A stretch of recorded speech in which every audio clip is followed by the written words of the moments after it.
आइए कुछ विस्तार से चर्चा करते हैं। कृपया बुद्धि से सत्य पर विचार करें। आखिर श्री कृष्ण जी कौन से दिव्य कर्म करने को समझाने का प्रयास करते हैं अज्ञानी जीव को। पहली बात तो ये सत्य समझ ले, जो भी आप दृश्य देख सुन अनुभव व पढ़ रहे हो सब असत्य अर्थात आपको सत्य समझाने के लिए है, क्योंकि सत्य आपकी बुद्धि व विवेक में ही छिपा हुआ है। कोई भी आपको देव बता नहीं सकता है। आपने तो इस असत्य द्वारा बुद्धि से मैच करके पहचानना होता है। जो आप परखेंगे वही सत्य होगा। इसलिए ये आपके विवेक पर निर्भर करता है कि आप क्या सत्य मानोगे व वही प्राप्ति होगी। गुरु केवल सही सत्य को समझाने में केवल मदद कर सकता है। आगे बना आपने ही होगा सत्य तक बुद्धि व विवेक से। आप एक ऐसे आईने के सामने खड़े हो जिसमें केवल आप ही सत्य को पहचान सकते हो, क्योंकि दिख सब कुछ रहा है। अर्थात एक असल है, सब नकल है। आपको छोड़कर सब नकल है, क्योंकि आपकी सूरत तो केवल आप ही पहचान सकते हैं, अन्य नहीं। अन्य को तो वह केवल छाया या तस्वीर ही दिखाई देगी, जैसे सूर्य को अपनी छाया चमकता हुआ प्रकाश दिखता है, जलते बल्ब को अपना अक्स प्रकाश दिखता है।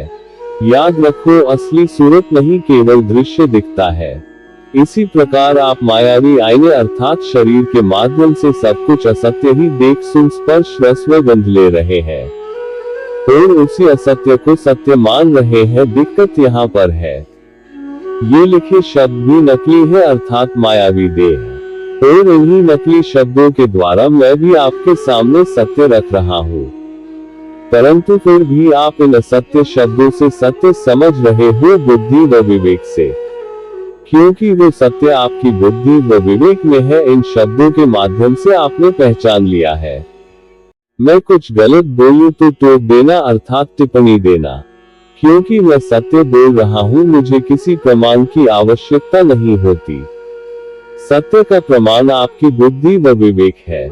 इस प्रकार शब्दों से बने जितने भी मंत्र तंत्र व शरीर से होने वाली क्रियाएं हैं सब नकली अर्थात असत्य होती है।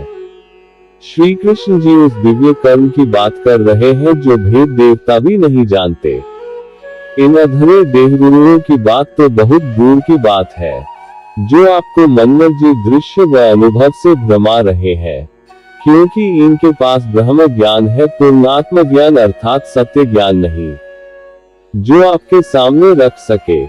जब तक आपके सामने सत्य ज्ञान नहीं रखा जाएगा तब तक आप सत्य को पहचान परख नहीं सकते, अर्थात अपनी बुद्धि व विवेक नहीं लगा सकते सत्य में। इसलिए सत्य ज्ञान अपने आप नहीं होता है, केवल मन का भ्रम ज्ञान अर्थात ब्रह्म ज्ञान ही होगा। आत्मज्ञान एक पूर्ण शब्द भेदी सद्गुरु से ही जानना होगा, तरीके से ज्ञान समझकर बुद्धि व विवेक द्वारा। और सत्य ज्ञान की कोई देह नहीं होती अर्थात लिखा नहीं होता, क्योंकि लिखा सब मायावी अर्थात असत्य है शब्दों के द्वारा, अर्थात आपको मन के आईने में दिखाई दे रहा है और आईने में दिखाया जा रहा दृश्य सत्य नहीं होता है। आप बिना पूर्ण गुरु के पवित्र ग्रंथ पढ़ रहे हैं, इसलिए सत्य समझ नहीं आ रहा है और आप भ्रमित हो जाते हैं। मैं तो हैरान हूँ, आपके पवित्र ग्रंथों में पूर्ण ज्ञान होते हुए भी आप समझना तो छोड़ो, आप एक भगम का जो सही सत्य भेद बता दे कोई देहगुरु भी नहीं बना पाए। सभी के सभी असत्य पर तरह तरह के तर्क वितर्क करके जीवन बर्बाद कर रहे हैं और अपने को अहंकार से ज्ञानी साबित कर रहे हैं। इसलिए श्री कृष्ण जी ने सतों को छोड़कर मुझसे बड़ा ज्ञानी व बलशाली कोई नहीं कहा है, क्योंकि वो मन व माया की शक्ति बता रहे हैं ऐसा बोलकर। और आप है कि 3 गुणों व 25 प्रकृति में उलझे हुए हैं अर्थात बहुत निचले स्तर पर।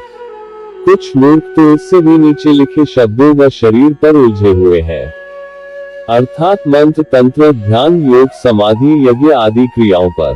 इसलिए श्री कृष्ण जी को एक परम महापुरुष व भगवान की संज्ञा दी गई है हमारे पवित्र ग्रंथों में। ये सब उस परम पुरुष सत्य अनादि को जानने के लिए ये सब रचा गया है। आशा करता हूँ कि आपका लगभग सब भ्रमों का नाश होकर आपकी बुद्धि व विवेक जागृत अवश्य हुआ होगा यदि आपने सत्य पर विचार किया होगा तो। अब आपके सामने गीता अध्याय 4 के 9 श्लोक का सत्य सार रख दिया गया है। समझना परखना सत्य को आपका काम है। फिर मिलते हैं, तब तक के लिए आप सत्य पर विचार कीजिए। नमस्कार सत बदनीत जी।